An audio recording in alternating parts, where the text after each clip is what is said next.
राजा रवि वर्मा भारतीय चित्रकला के महान कलाकार। राजा रवि वर्मा भारत के महानतम चित्रकारों में से एक थे। उनका जन्म 29 अप्रैल 1848 को केरल के किलिमानूर नामक स्थान पर एक राज परिवार में हुआ था। वे भारतीय चित्रकला को आधुनिक रूप देने वाले पहले कलाकार माने जाते हैं। उन्होंने भारतीय देवी देवताओं और पौराणिक पात्रों को पहली बार यथार्थवादी और मानव रूप में प्रस्तुत किया, जिससे आम जनता उनके चित्रों से आसानी से जुड़ सकी। रवि वर्मा बचपन से ही कला के प्रति आकर्षित थे।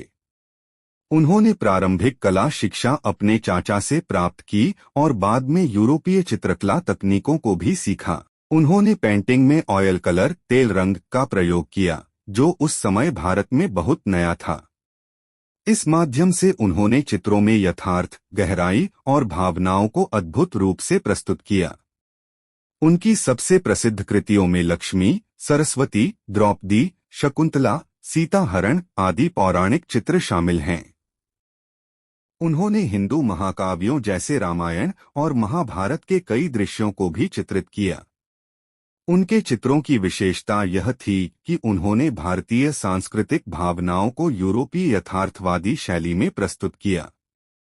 यही कारण था कि उनके चित्र न केवल भारत में बल्कि विदेशों में भी प्रसिद्ध हुए। राजा रवि वर्मा ने भारत की पहली प्रिंटिंग प्रेस, लिथोग्राफ प्रेस की स्थापना की, जिससे उनके चित्र बड़ी मात्रा में छपकर आम लोगों तक पहुंचे। इस प्रेस ने भारतीय कला को जनवरी से जनवरी तक पहुंचाने में महत्वपूर्ण भूमिका निभाई। उन्होंने कला को राजमहलों और अमीरों की दीवारों से निकालकर आम जनता के घरों तक पहुंचाया। उनकी कला की एक और विशेषता थी भारतीय स्त्रियों की सुंदरता और गरिमा को चित्रों के माध्यम से प्रस्तुत करना। उन्होंने भारतीय नारी को दिव्य और शक्तिशाली रूप में चित्रित किया, जिससे उस समय की सामाजिक सोच में भी बदलाव आया। राजा रवि वर्मा को उनके योगदान के लिए कई पुरस्कार मिले। ब्रिटिश सरकार ने उन्हें राजा की उपाधि प्रदान की।